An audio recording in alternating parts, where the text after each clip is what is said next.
સાસુની વાવ અને વહુની વાવ. એકચ્યુઅલી સાસુ વહુની વાવ તમે ક્યાંક સાંભળ્યું હશે, પરંતુ સાસુની વાવ અને વહુની વાવ બંને અલગ-અલગ વાવ છે.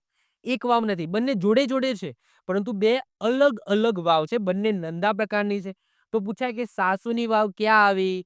વહુની વાવ ક્યાં આવી? તો ક્યાં આવી? મહીસાગરની અંદર આવી. ક્યાં આવી? મહીસાગરની અંદર આવી. તો સાસુની વાવ અને વહુની વાવ. તો સાસુની વાવ અને વહુની વાવ બંને પાસ છે. મહીસાગર જિલ્લાના ખાનપુર તાલુકાના લવાના ગામે આવેલી છે. બંને વાવ એક જ પ્રવેશદ્વાર ધરાવતી નંદા પ્રકારની વાવ છે. અહીંયા મેં જે ઇમેજીસ મૂકેલા છે ને, એ સાસુની વાવના છે. કારણ કે સાસુની વાવ મોટી છે, એની અંદર સારું કોતરણી કામ છે અને દેખાવમાં પણ સુંદર લાગે છે.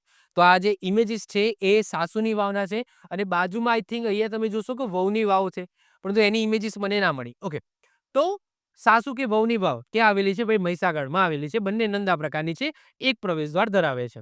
સાસુ વાવમાં ઉતરતા, ઓકે, આ જે સાસુની વાવ છે એની અંદર ઉતારતા એક ગોખમાં લજ્જા ગૌરી નંદીશ્વરનું શિલ્પ તમને જોવા મળશે.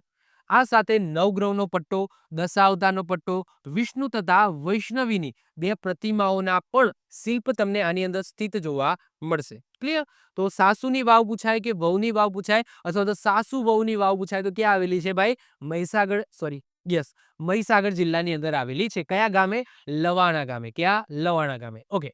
આવી જ રીતના ઓછા સમયની અંદર મહત્વપૂર્ણ નોલેજ મેળવવા માટે અને મને સપોર્ટ કરવા માટે આજે જ આપણી યુટ્યુબ ચેનલ ટીચિંગ કિશન ક્લિપને સબસ્ક્રાઇબ કરો.